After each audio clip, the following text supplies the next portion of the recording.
Assalamualaikum warahmatullahi wabarakatuh. Para sahabat berbagi kebaikan, tempo hari kita telah belajar yang namanya 2 ayat daripada surah Al-Fatihah. Sekarang kita lanjutkan di ayat ketiga, yakni ada Ar-Rahmanir Rahim, Maha Pemurah lagi Maha Penyayang. Tidak akan jauh berbeda dengan ayat kedua, bahwasanya kasih sayang Allah, pemurahnya Allah senantiasa diperuntukkan bagi hamba-hambanya yang selalu berusaha dalam setiap kebaikan, dalam setiap pekerjaan, dalam setiap bidang ilmu yang dituntutnya. Itu diperuntukkan bagi hamba-hamba Allah yang senantiasa melekat hatinya kepada Allah Subhanahu wa taala. Kemudian yang ayat keempat ada di sini, Maliki Yaumiddin, yang menguasai.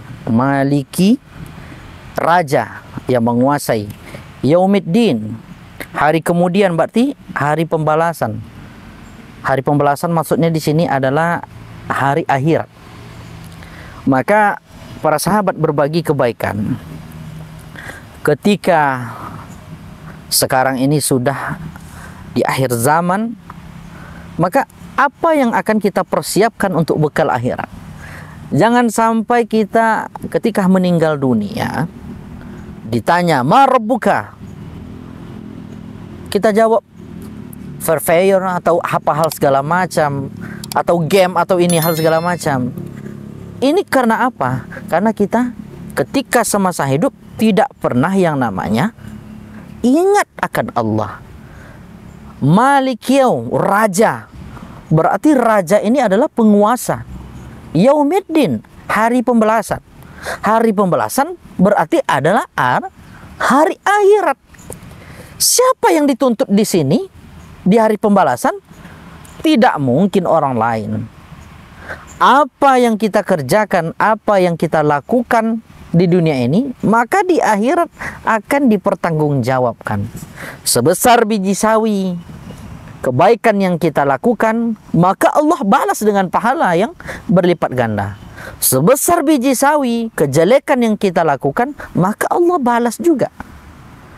Maka para sahabat berbagi kebaikan, sekarang tergantung apakah di dunia ini kita bekali diri kita untuk menuju surganya, ataukah ketika semasa hidup kita di dunia ini kita bekali diri kita untuk bekal menuju nerakanya.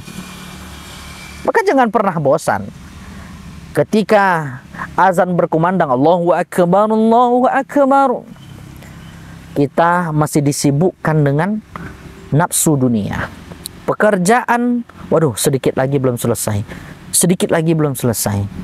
Ini akan senantiasa, akan terus-menerus, akan memberikan kita keterlambatan untuk melaksanakan ibadah kepada Allah Subhanahu wa taala. Allahu Akbar, sebentar lagi selesai. Allahu Akbar, akhirnya iqamah. Qad qamatis shalah, belum juga selesai. Karena kenapa? Allah di sini memanggil kita. Kalau seandainya mak kita, bapak kita yang memanggil kita, tunggu lu mak, tunggu lu pak. Maka di sini, apakah berani kita membantah orang tua kita? Pasti tidak akan berani. Apalagi ini adalah panggilan dari Allah Subhanahu wa taala. Para sahabat berbagi kebaikan, jangan pernah bosan kita menunaikan panggilan-panggilan yang diberikan oleh Allah Subhanahu wa taala. Selanjutnya, iyyaka na'budu wa iyyaka nasta'in. Iyyaka, hanya kepada Engkau. Ka ini kembali kepada Sang Pencipta.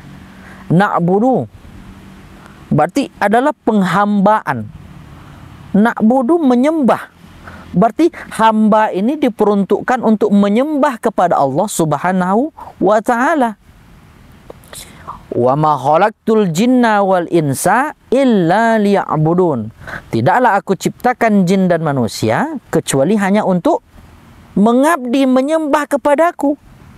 Maka di dalam surah Al-Fatihah ini ayat yang kelima, iyyaka na'budu.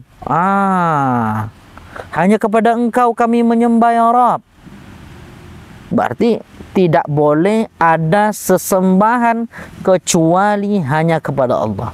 Jangan pernah kita menyembah berhala, jangan pernah kita menyembah yang namanya pohon-pohon rindang, jangan pernah kita menyembah setan, jangan pernah kita menyembah sesuatu yang dilarang oleh Allah Subhanahu wa taala. Wa iyyaka nasta'in.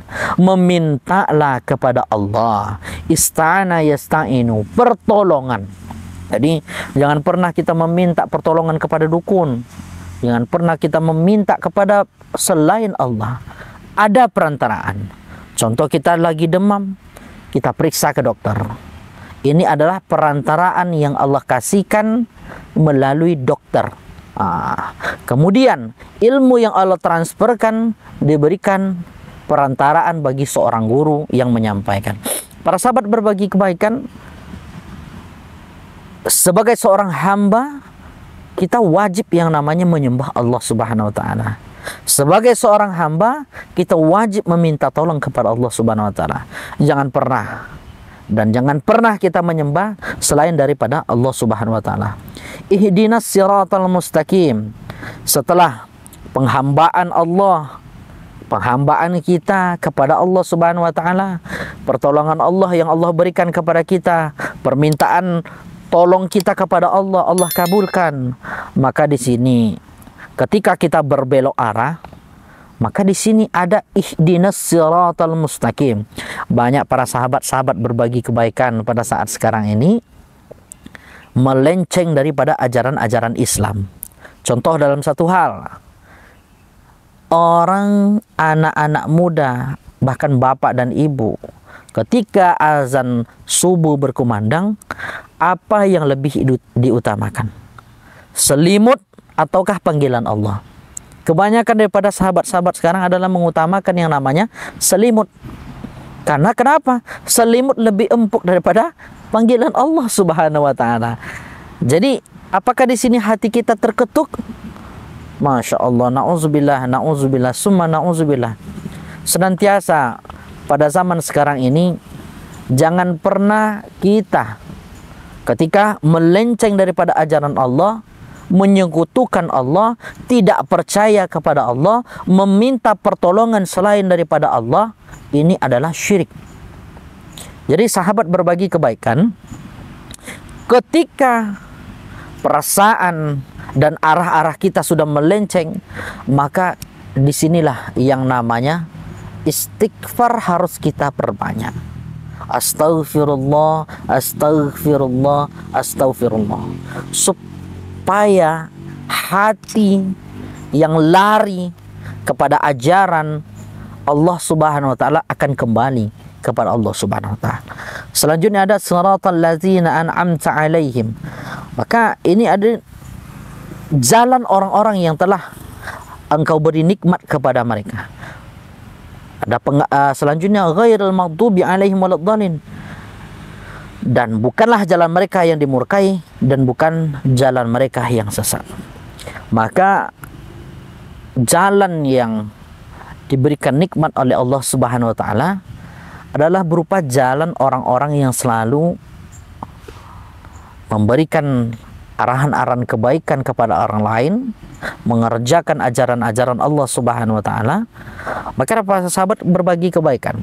Banyak di antara manusia-manusia pada zaman sekarang ini lebih cenderung dan lebih bangga untuk yang namanya menebarkan kejelekan.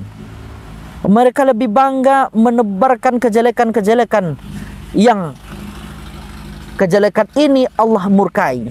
Contoh dalam satu hal, anak-anak muda sekarang lebih bangga yang namanya memperlihatkan auratnya daripada menjaga auratnya. Maka para sahabat berbagi kebaikan semuanya, kita telah berikan contoh yang baik kepada para sahabat berbagi kebaikan. Kita berikan pertolongan kepada orang lain. Walaupun kita berikan pertolongan orang lain, berapa banyak orang yang mengejek, berapa banyak orang yang mencelah kita. Jangan pernah kita untuk mencelah kembali orang tersebut. Maka berikanlah kebaikan kepada orang yang mencelah kita. Insya Allah ini akan menjadi kenikmatan dan keberkahan bagi mereka. Maka orang yang menjelekkan dan ini hal segala macam, inilah yang akan dimurkai oleh Allah Subhanahu wa taala. Para sahabat berbagi kebaikan, jangan pernah bosan untuk berbagi kebaikan. sebesar apapun bentuk kebaikan, dimanapun kita memberikan kebaikan, maka itu akan dicatat oleh Allah Subhanahu wa taala menjadi ladang pahala. Jangan lupa like, share, comment, and subscribe. Wassalamualaikum warahmatullahi wabarakatuh.